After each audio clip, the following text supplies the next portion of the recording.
Alhamdulillah Rabbil alamin wa bihi nasta'in ala umuri dunya waddin. Allahumma salli wa sallim wa barik wa karim wa majid wa 'azzim ala sayyidina wa habibina wa syafi'ina wa nuri qulubina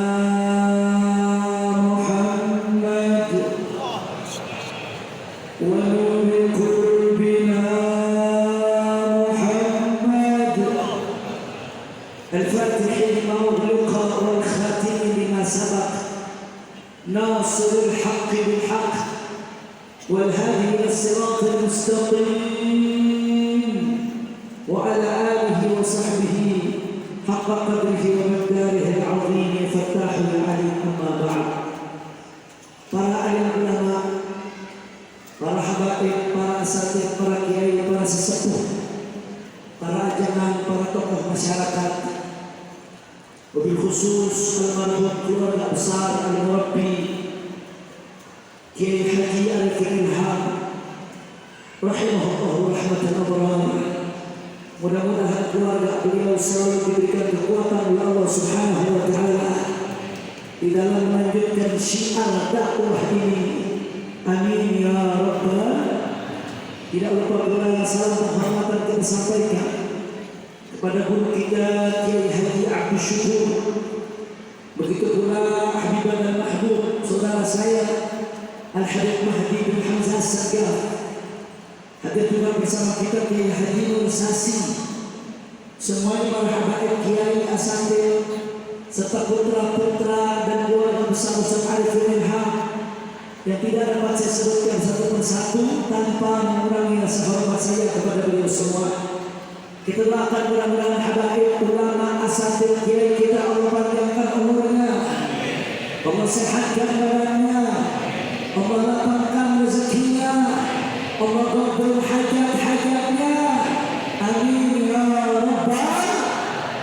Dan salam penghormatan yang paling istimewa saya hadiahkan kepada hadirin hadirat, muslimin muslimat, mukminin mukminat, jamaah zikir tabligh akbar bulanan majelis az-zikra yang hadir pada pagi hari ini atau yang menyaksikan dari rumah. Semua kita minta kepada Allah angkat tangannya. Mudah-mudahan tidaklah kita keluar dari tempat ini kecuali semua dosa kita diampuni oleh Allah. Yang sakit Allah angkat penyakitnya, Allah sehatkan badannya. Semua yang hadir dilapangkan rezekinya. Semua doa-doa kita tadi diijabah oleh Allah. Amin ya rabbal. Ahibahil kiram, tidak panjang lebar karena sudah jam 10 saudara. Pada kesempatan kali ini kita masih berada di awal-awal bulan Sya'ban, masih kental dengan suasana Islam dan mi'rajnya baginda Nabi besar Muhammad sallallahu alaihi wasallam yang menurut banyak ulama tarikh dan ulama hadis jatuh pada 27 Rajab, 27 Rajab saudara.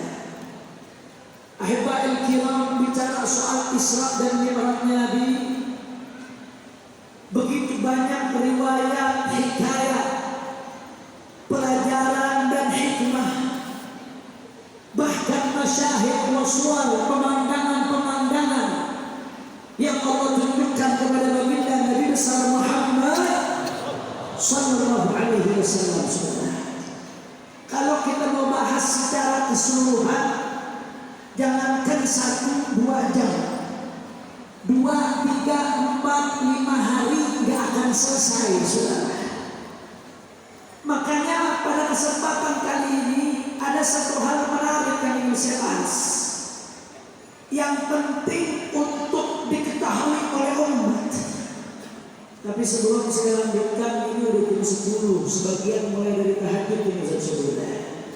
Kira-kira masih semangat atau tidak ini? Jawabnya lemes masih semangat atau tidak? Lanjut alhamdulillah.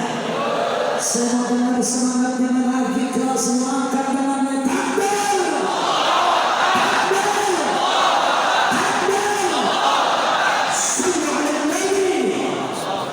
Masya Allah, Masya Allah. Guru dan Kiai Haji Arifin Ilham gembira di kuburnya melihat semangat kita insya Allah. Amin ya Rabbal Alamin. Ahibai kiram, ketika Rasul Sallallahu Alaihi Wasallam Isra perjalanan dari Masjidil Haram sampai ke Masjidil Aqsa di malam hari. Dari kata Sara Yasri Sarayana, kalau dalam ilmu sharaf ditambahkan hamzatul ta'diyah menjadi Asra Yusri Isra'an, artinya memperjalankan di malam hari. Siapa yang memperjalankan? Allah. Siapa yang diperjalankan? Nabi besar Muhammad. Dari mana perjalanannya? Dari Masjidil Haram sampai ke Masjidil Aqsa. Itu namanya Isra. Dimensinya masih dimensi bumi. Dari satu titik ke titik lainnya sama-sama bumi masih saudara. Tapi begitu Mi'raj, bukan lagi horizontal tapi vertikal, menembus dimensi bumi, masuk ke langit pertama, kedua, ketiga, terus sampai langit ketujuh, sampai ke Sidratul Muntaha. Sebagaimana disebutkan dalam hadis sahih panjang dan sahihnya Imam Bukhari radhiyallahu ta'ala anhu Allah. Bahkan dalam keyakinan Ahlus Sunnah wal Jamaah sampai bertemu dengan Allah Subhanahu wa taala. Bertemunya bagaimana? Jangan tanya bertemunya bagaimana. Allah munazzahun 'anil kaif. Enggak usah tanya bagaimana kalau sudah Allah. Karena Allah laisa kamitslihi syai', tidak sama dengan makhluk. Ada informasinya, amanna billah wa bima jaa'a 'anillah, 'ala muradillah. Amanna bi Rasulillah wa bima jaa'a 'an Rasulillah, 'ala murad Rasulillah. Begitu datang info dari Nabi, dari Allah, langsung sami'na wa ata'na, kita terima dalam iman saudara. Singkat cerita, ketika Rasulullah sampai ke langit pertama, Rasul Sallallahu Alaihi Wasallam dibawa oleh malaikat Jibril. Malaikat yang menjaga langit pertama nanya ke malaikat Jibril, siapa yang datang bersamamu? Kata malaikat Jibril, Rasulullah Muhammad. Apakah sudah diutus? Ya, sudah diutus kata malaikat Jibril. Ni'mal maji'u ja'a, ni'mal maji'u ja'a. Gembira langit pertama, para malaikat menyambut Rasulullah. Bahkan Nabi Allah Adam alaihissalam mengatakan marhaban bil ibni salih wal khalifatus salih. Selamat datang duhai anakku yang saleh dan penerusku yang saleh. Akhirnya ketika di langit pertama tersebut disebutkan bahwasanya Rasulullah Shallallahu Alaihi Wasallam nengok ke kanan, nengok ke kiri. Setiap Rasulullah nengok ke kanan, Rasulullah melihat ada ruh yang begitu harum semerbak wangi dan terang benderang saudara. Setiap Rasulullah lihat ke kiri, Rasulullah lihat ada ruh yang gelap gulita bau busuk saudara. Ternyata yang ada di kanan adalah umat Rasulullah yang surga kepada Allah. Mudah-mudahan kita termasuk yang di kanan saudara. Yang di kiri adalah umat Nabi yang di neraka. Makanya dalam riwayat disebutkan Rasulullah Sallallahu Alaihi Wasallam ketika Rasulullah setiap melihat nengok ke kanan, dhahika wastabsyar. Rasulullah tertawa, Rasulullah senyum gembira. Kenapa? Karena itulah cita-cita Rasulullah. Wallahi la arda wahidun min ummati finnar. Demi Allah, aku tidak rida ada satupun umatku di neraka, kata Rasulullah. Makanya gembira luar biasa Rasulullah ketika lihat surga ada umatnya. Tapi sebaliknya ketika Nabi lihat kiri, hazina wa baka. Nabi menangis. Nabi menangis sedih luar biasa. Kenapa? Karena neraka saudara. Na'udzubillah min dzalik. Singkat cerita, ketika Rasulullah lihat ke kiri, ada beberapa hal yang dinampakkan oleh Allah untuk nabinya. Di antara sekian hal yang dinampakkan, saya mau bahas satu saja di sini saudara. Abu Ya Sayyid Muhammad ibn Alawi Al-Maliki, guru daripada guru-guru kami, Al-Muhaddits. Beliau punya kitab judulnya Al-Anwar Al-Bahiyah fi Isra'i wa Mi'raj Khairil Bariyah. Di situ beliau sebutkan ketika Nabi nengok ke kiri, Allah tunjukkan beberapa pemandangan. Di antara pemandangan yang ditunjukkan kepada Nabi, pada saat itu Rasulullah maju sedikit. Rasulullah lihat faida bi akhrunatin 'alaiha lahmun musharrahun lam yakrahu ahad. Ada satu wadah makanan nampan sebutlah. Di atasnya ada daging yang sudah dipotong-potong, lezat, nikmat, siap saji, tapi tidak ada satupun yang mendekat saudara. Sebaliknya, di sampingnya ada satu nampan lain, di atasnya ada daging yang busuk, bau, rusak, tapi justru diperebutkan. Justru rame-rame berebut daging tersebut. Saya mau tanya jawab artikel yang kompak, yang seperti ini fenomena normal atau tidak? Wajar atau tidak? Orang kalau normal pasti milih daging yang enak dari yang busuk, betul? Gak wajar.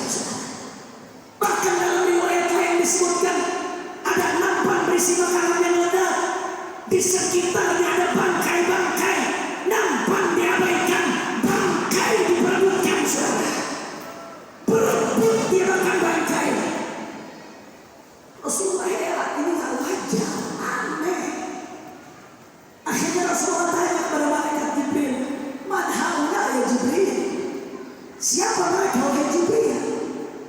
Siapa itu mereka berbondong-bondong memperebutkan daging busuk, daging yang nikmat lezat dibiarkan, tidak dimakan? Siapa kelompok mana mereka ini wahai Jibril? Apa kata malaikat Jibril? Ya Rasulullah, haula min ummatika ya'tuna al-haram wa yatrukuna al-halal. Ya Rasulullah, mereka adalah sekelompok dari umatmu ya Rasulullah. Apa yang mereka lakukan? Yatrukuna al-halal wa ya'tuna al-haram. Allah udah kasih yang halal, tapi yang halal malah ditinggalkan. Rame-rame berbondong-bondong ngambil yang haram saudara. Saya mau tanya, yang model begini banyak atau tidak? Kurang kompak, kurang semangat, banyak atau tidak? Banyak atau tidak? Saya kasih contoh Pak Bu, sederhana aja kadang kita tak sadar. Saya dengar dari Ustaz Syukur katanya ibu-ibu lebih banyak dari bapak-bapak, betul? Coba ibu-ibu jawab yang kompak. Bu, sehat Bu? Alhamdulillah. Jawab yang kompak Bu. Nikah halal atau haram? Kalau nikah lagi lemes ya perusahaan. Ini nggak fair, bukan murid Ustaz Arifin ini. Jawab yang kompak semuanya, nikah halal atau haram? Halal atau haram? Pacaran halal atau haram? Halal atau haram? Tapi banyak nggak yang milih nikah dari pacaran? Banyak nggak? Maaf terbalik, yang milih pacaran dari nikah. Jawab yang kompak, banyak atau tidak? Banyak atau tidak? Persis yang digambarkan Nabi saudara. Ya'tunan haram wa yatrukunan halal. Dia tinggalkan yang halal, diambil yang haram. Padahal kalau udah kasih jalan yang halal, mudah, sederhana, gampang saudara. Betul atau betul? Maaf, kadang-kadang saya kesal saudara. Kadang-kadang mohon maaf, di lingkungan majelis, di lingkungan pesantren, mohon maaf, kadang-kadang ada kebiadaban yang dibalut dengan kesolehan. Mohon maaf, sudah kelihatannya soleh, manggilnya akhi ukhti. Assalamualaikum akhi. Nanya lewat inbox Facebook. Waalaikumsalam ukhti. Ukhti nanya balik, akhi lagi ngapain? Lagi tahajud ukhti. Tahajud jawab pesen cewek ya. Doraemon. Hati-hati. Awalnya mulainya dari situ. Habis itu kita nomor WA ukhti supaya taruh lebih dekat mereka, minta nomor WA. Habis itu maaf ukhti nggak sengaja kepencet video call. Terus merembet mukaddimatus zina, permulaan zina, dari hal kecil ujung-ujungnya zina, saudara. Betul. Mereka kadang-kadang yang saya lebih enak lagi pacaran manggilnya Abi Umi. Pacaran manggil Abi Umi, begitu putus jadi janda. Masya Allah, kira-kira jelas atau tidak? Hati-hati saudara. Yang seperti ini ya tukunan halal. Dia tinggalkan yang halal, dia ambil yang halal. Alhamdulillah. Apalagi mohon maaf, sudah introspeksi diri masing-masing. Berapa banyak suami-suami yang Allah sudah kasih istri yang halal, thayyiban, mubarakan, istri yang baik, halal, thayyib, tapi masih lebih senang lihat gambar-gambar perempuan terbuka di handphonenya, saudara. Banyak atau tidak? Yang jawab banyak ibu-ibu saja. Hati-hati, Allah sudah kasih yang halal. Kalau dia milih mati yang halal, itu hawa nafsu. Itu yang disebutkan oleh Nabi. Bahkan berapa banyak zaman sekarang ibu-ibu dengan mudahnya dipesan meladeni pria-pria yang bukan suaminya padahal punya suami. Na'udzubillah. Jangan sampai termasuk yang disabdakan oleh Nabi, yatrukuna al-halal wa ya'tuna al-haram. Dia tinggalkan yang halal kemudian dia ambil yang haram. Na'udzubillah. Amin. Maka hukumannya apa kata Rasulullah? Di neraka sambil makan bangkai. Itu contoh pertama. Ini kira-kira masih semangat atau tidak nih? Udah jam 10 lebih. Terus lanjut. Betul. Semua takbirnya dikau semua takbir. Sallu ala Nabi. Allahumma shalli wa sallim barik alaihi. Sudah Pak, saya kasih contoh lagi sederhana yang gampang. Pejabat. Begitu saya mulai kata-kata pejabat, pengurus sudah mulai menentukan.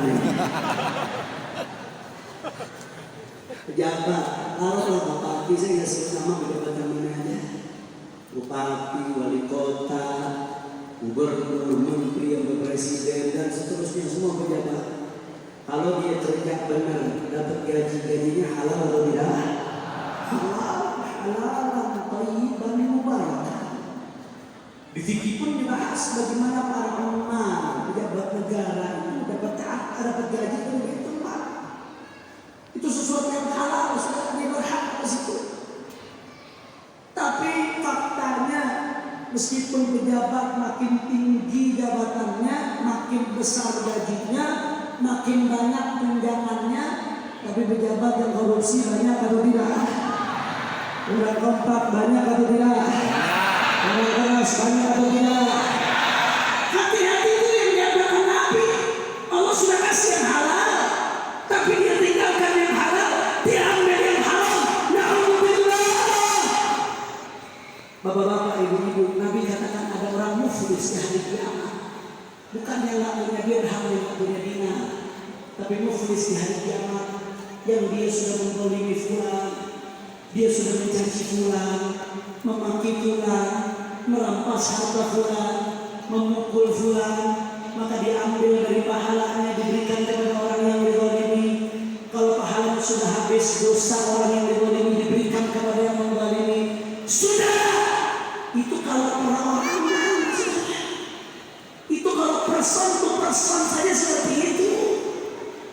person to person saja. Kalau Anda nggak bisa jaga diri Anda, nggak bisa jaga lisan Anda, nggak bisa jaga tangan Anda, zikir Anda bangkrut, sedekah Anda bangkrut, muflis. Itu kalau person to person. Lantas bagaimana kalau merampas uang rakyat, ratusan ribu rakyat, jutaan rakyat? Bagaimana dia bertanggung jawab di hadapan Allah Subhanahu wa Ta'ala? Bagaimana dia bertanggung jawab di hadapan Allah? Di dunia Anda boleh gagah, dikawal, hebat, dihormati, berdasi, berjas, tapi di akhirat Anda hina, makan bangkai. Na'udzubillah min dzalik. Kira-kira sampai sini jelas atau tidak? Jelas atau tidak? Hati-hati saudara. Oleh karena itu ya ikhwan, Nabi tidaklah menceritakan ini kecuali supaya kita hindari dari pelajaran buat kita. Araftu syarra al-syarr walakin tawaqqih wa man lam ya'rif asy-syarra min al-khair waqa'a fihi. Aku mengetahui kebaikan dari keburukan bukan untuk melakukan keburukan. Aku mengetahui buruk bukan untuk melakukan buruk, tapi untuk menghindari keburukan, saudara. Apa yang disampaikan oleh Nabi tadi, sekelompok orang manusia di neraka makan bangkai sesuatu yang buruk ibadah Allah.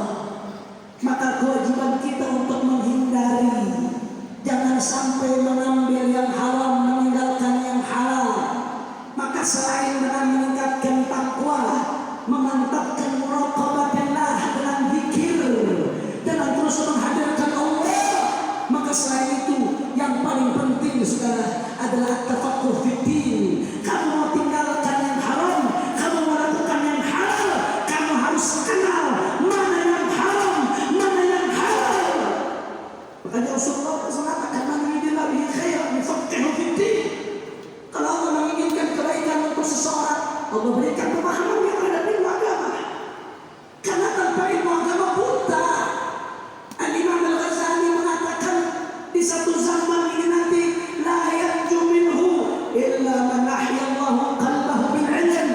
Tidak selamat kecuali orang yang Allah hidupkan hatinya dengan ilmu, saudara. Bukan sekedar suratul ilmi, bukan sekedar gambaran ilmi. Kalau teori saja, materi saja, orang orientalis, orang barat kafir sekalipun banyak yang hafal Quran, banyak yang hafal hadis, tapi tidak dapat hidayah. Kenapa? Karena dia hanya dapat suratul ilmi, hanya dapat materinya ilmu, gambaran ilmu, saudara.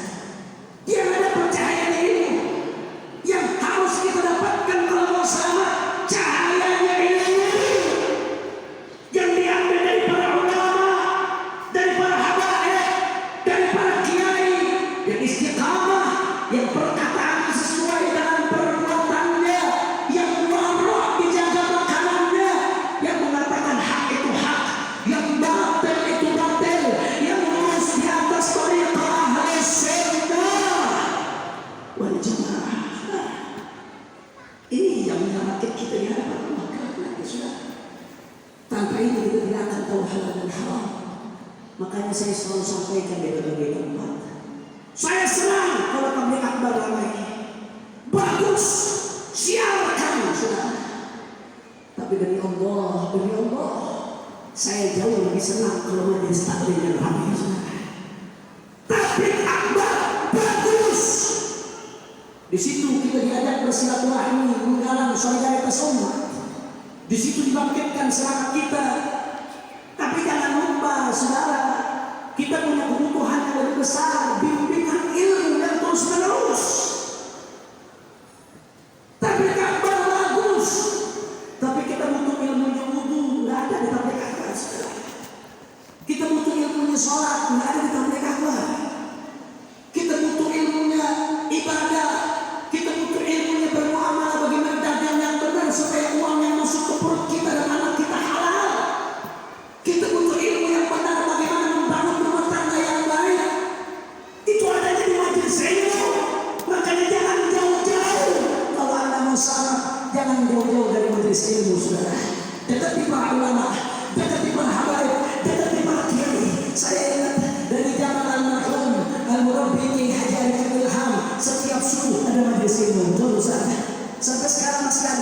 sampai detik ini masih ada saudara.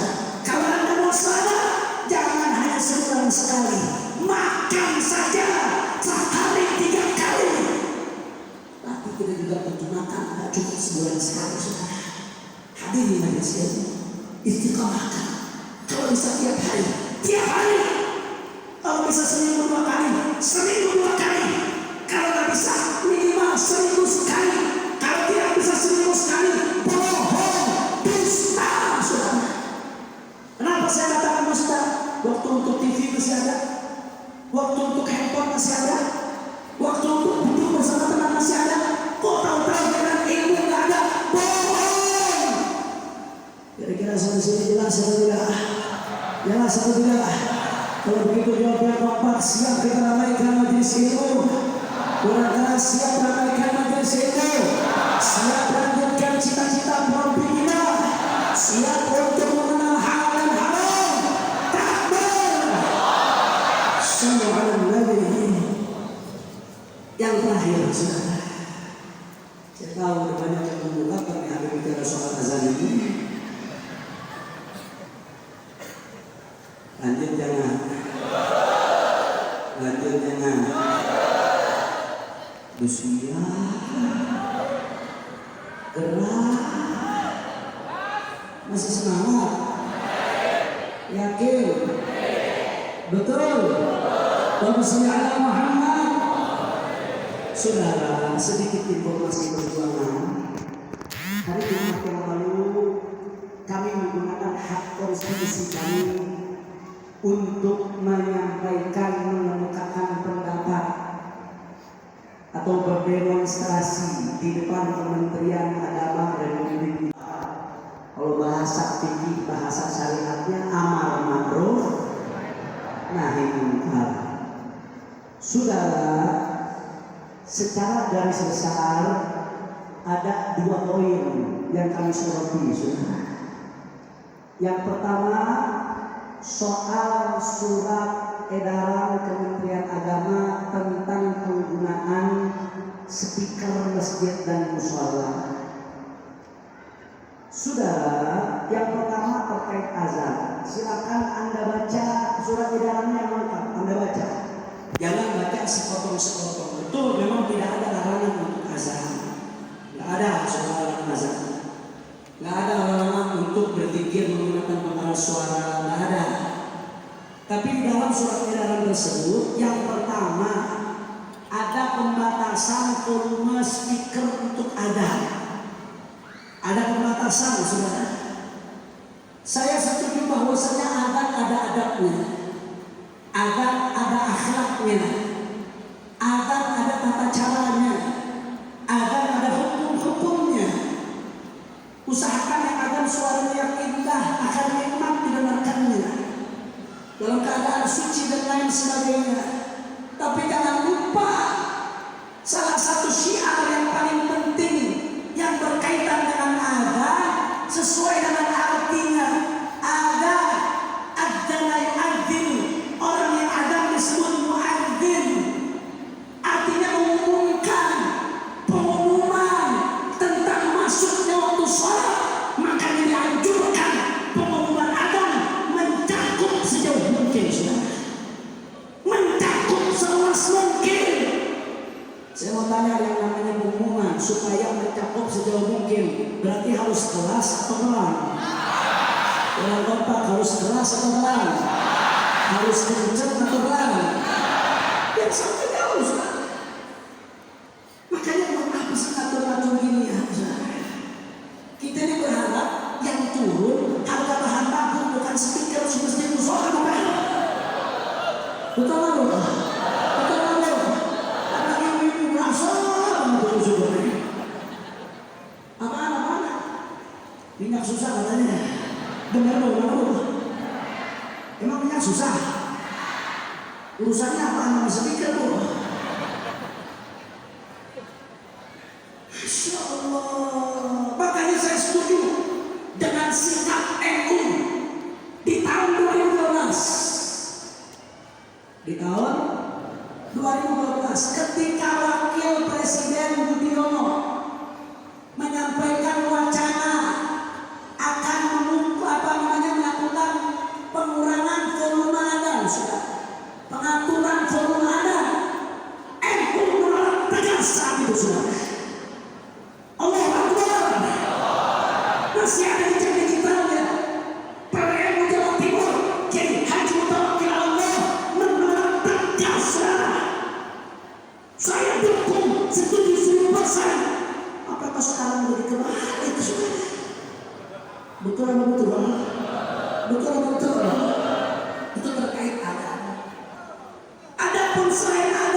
dirinci aturannya saudara.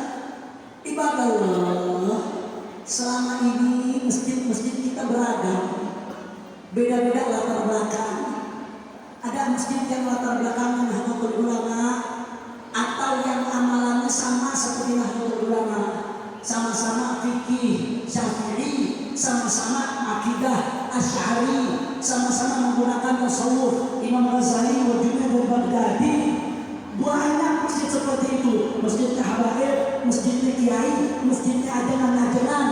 Saudara, itu rata-rata kebanyakan banyak menggunakan speaker untuk selain adzan. Itu fakta di tengah masyarakat kita sekarang.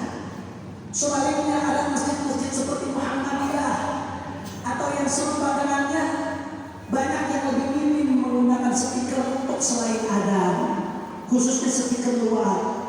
Biarkan ini indah mengalir dengan sendirinya. Toh ini sudah mengalir dari negeri kita merdeka, berjalan dengan baik. Biarkan ini jadi keindahan Indonesia. Biarkan ini jadi keragaman kita. Biarkan ini jadi civil society, kebijakan masjid musola dengan masyarakat sekitar. Betul. Kau usah ikut-ikut, malah jadi konflik kalau ikut-ikut sudah. Malah jadi ribet nantinya. Saya mondok 5 tahun lebih di Pasuruan, saudara. Di sekitar saya lingkungan Nahdlatul Ulama itu luar biasa indah. Kita dengar sholawatan, saudara, pujian-pujian, zikir, pengajian menggunakan pengeras suara. Selain syiar itu sudah jadi bagian dari budaya. Setahun saya di Gresik pun demikian. Ibadah Allah, sila tak perlu dicampuri terlebih dahulu, saudara. Biarkan masing-masing kebijakan sekitarnya. Kalau Anda tidak suka dengan suara musola dan masjid, jangan tinggal dekat musola dan masjid. Kalau Anda terganggu dengan bisingnya suara kereta, jangan tinggal dekat rel kereta. Bukan roda keretanya Anda copotin. Jelas apa tidak? Jelas apa tidak? Jadi saya nggak setuju. Kita cukup biarkan dari civil society, biarkan dari lokalisme, biarkan dari kearifan lokal. Di daerah mayoritas muslim, minoritasnya harus tahu diri, sebagaimana mayoritasnya harus merangkul minoritasnya, saudara. Di daerah mayoritas non muslim, maka minoritas muslim harus tahu diri, ikuti daripada yang ada di sekitar, sesuaikan dengan lingkungannya. Kira-kira setuju atau tidak? Yang saya sampaikan setuju atau tidak? Ya bisa. Itu yang pertama, saudara. Yang kedua, saya jujur, saya pedih, tersakiti hati saya dengan pernyataan Menteri Agama yang silahkan Anda lihat videonya lengkap, yang full, yang utuh, silahkan Anda lihat. Jangan sepotong-sepotong, yang full, yang lengkap, yang utuh, agar pemahaman itu, saudara. Yang saya simpulkan dari video yang utuh dan lengkap tersebut, Menteri Agama menyebutkan beberapa hal. Yang pertama, suara yang keluar dari speaker adzan dan masjid. Adzan musola sama, suara yang keluar dari speaker masjid dan musola. Yang kedua, suara yang keluar dari rumah ibadah non muslim. Yang ketiga, suara gonggongan anjing. Kemudian intinya ini sama-sama suara dan perlu ditertibkan. Itu kesimpulannya. Silakan Anda lihat video yang lengkapnya. Ini kebanyakan sudah lihat atau belum videonya? Orang kompak sudah lihat atau belum videonya? Jawab yang jujur, pernyataan Menteri Agama demikian layak atau tidak? Orang kompak layak atau tidak? Pantas atau tidak? Pantas atau tidak? Ketika Anda mengenal pernyataan tersebut, sakit atau tidak? Resah atau tidak? Ini suara rakyat. Ini suara rakyat. Ini suara Allah. Saudara, maka ibadah Allah, tuntutan kita apa banyak-banyak. 3 tuntutan kita. Yang pertama, gak usah banyak cari alasan. Tubila Allah, bertobatlah kamu kepada Allah Subhanahu wa Ta'ala. Karena umurmu tidak ada yang tahu. Kau akan kembali kepada Allah. Jabatanmu akan lepas. Kau akan masuk kubur. Ketika masuk kubur, pengawalmu gak bisa melawan malaikat kubur, saudara.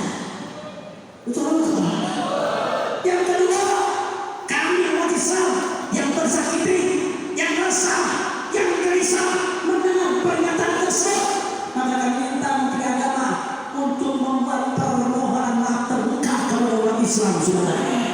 Setuju? Yang ketiga, kami minta saudara supaya dia mempertanggungjawabkan ucapannya secara hukum, saudara. Setuju?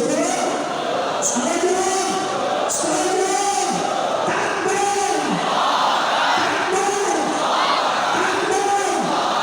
Saudara, kita cinta damai, betul? Kita cinta damai, betul? Kita cinta ketenangan, betul? Kita cinta perdamaian, betul? Tapi saudara, manakala agama dihina, manakala agama dicerca, manakala agama dinista, dari Allah, guru-guru kami mengajarkan kami tidak boleh sampai tidak penghabisan, saudara. Allah Akbar, Allah Akbar, Allah Akbar. Sallu ala Nabi.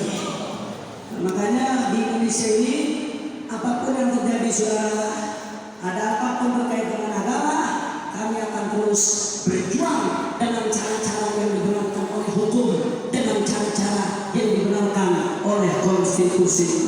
Insya Allah. Dan terakhir, saudara, doakan sekitar hampir 2 bulan lalu, saya sebulan setengah lalu kurang lebih, saya baru saja keluar dari penjara pesantren Barreskrim Mabes Polri. Saya hampir setahun di sana, setahun kurang sekian belas hari, karena saya divonis setahun dalam kasus FSUI, kasus baik-baik saja. Panjang lah kalau diceritain, silakan baca tuntutan dan vonisnya. Yang nggak bisa ceritain, intinya saya dikenakan Undang-Undang Nomor 1 Pasal 14-15 tahun 1946. Jadi yang ceramah di hadapan Anda saat ini adalah narapidana. Satu saya napi, nyesal dari undang napi ada di mana? Nah, mau nyesal mau napi yang ceramah di sini. Alhamdulillah, penjara nggak boleh jadi cita-cita. Tapi kalau itu jadi risiko perjuangan, apa boleh dibuat, saudara, betul? Mudah-mudahan para kita dijaga oleh Allah Subhanahu wa Ta'ala. Amin ya rabbal alamin. Hampir setahun saya sekamar dengan Sayyidul Walid Al-Habib Muhammad Rizik bin Husain bin Syihab. Panjang kalau kita mau ceritakan di dalam, saudara. Tapi intinya saya katakan dimanapun saya ceramah, saya ini keluar antara senang dan sedih. Senang karena tabiat basyariah, tabiat manusia. Yang namanya manusia pengen bebas, pengen menghirup udara bebas, saudara. Senang karena bisa bertemu sama famili, senang karena bisa berkumpul dengan Anda semua. Alhamdulillah. Tapi di sisi lain saya sedih, Bu, karena separuh hati saya yang pernah ceramah di badan mulia ini, saudara, beliau masih dalam, saudara. Itu imam besar kita Sayyidul Walid Al-Habib Muhammad Rizik bin Husain bin Syihab. Saya mau tanya, ini warga Indonesia semua, betul? Yang hadir di sini rakyat Indonesia, betul? Saya meminta pendapat rakyat. Habib Rizik di penjara pantas atau tidak? Orang Kompar pantas atau tidak? Layak atau tidak? Beliau di penjara layak atau tidak? Sementara beliau begitu tinggi, penjahat atau pahlawan? Penjahat atau pahlawan? Penjahat atau pahlawan? Beliau berjasa atau berdosa? Berjasa atau berdosa? Saudara, saya tahu beliau. Murabbi Haji Arifin Alhamdulillah, betul seperti itu, saudara. Dia mengharap jabatan, sedikit pun di hati tidak ada cuma dia buat beliau mendapatkan jabatan buat diri, saudara. Saya tahu betul beliau, saudara. Gak ada harta kalau harta udah kaya dari itu, saudara. Udah ancang-ancang kaki, gak perlu capek-capek di penjara. Gak, dia mengharap popularitas nama baik, enggak. Yang beliau perjuangkan bagaimana akhlak kita lahir, anak bangsa diselamatkan dari minuman keras, dari prostitusi, dari pelacuran, dari aliran sesat, dari LGBT, dari penistaan agama.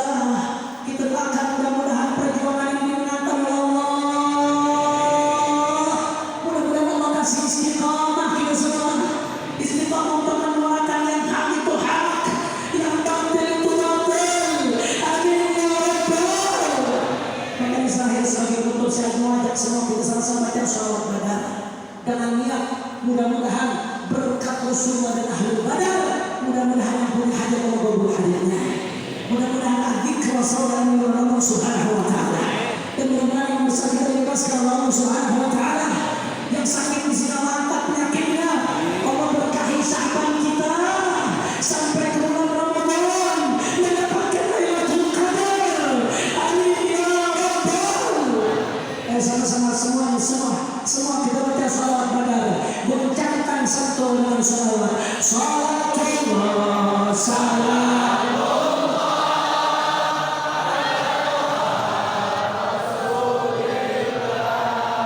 salatullah ala yasin kurang kompak salatullah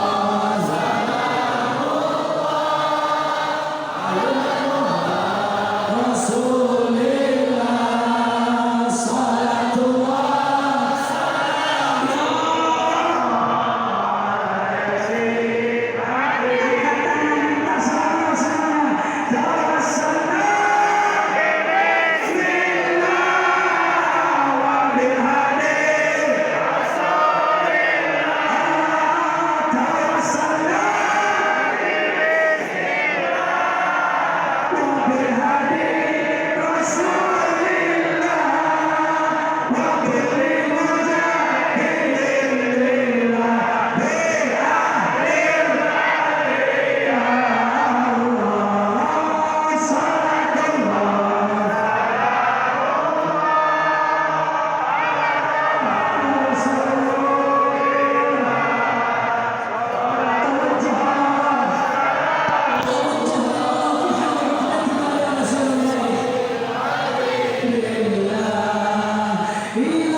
Mudah-mudahan yang saya sampaikan ini bisa bermanfaat.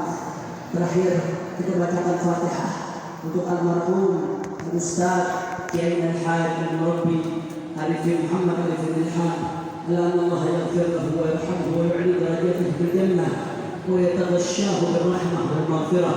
Begitu pula untuk ananda beliau akhina Amar. Mudah-mudahan Allah jadikan kuburnya rawdah min riyadhil jannah dan beristirahat pada zikr dan bersama dengan Allah Subhanahu wa taala.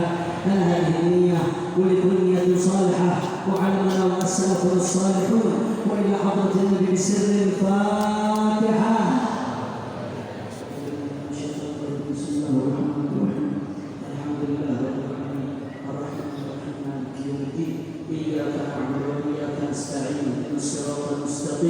صراط الذين أنعمت عليهم غير المغضوب عليهم ولا الضالين.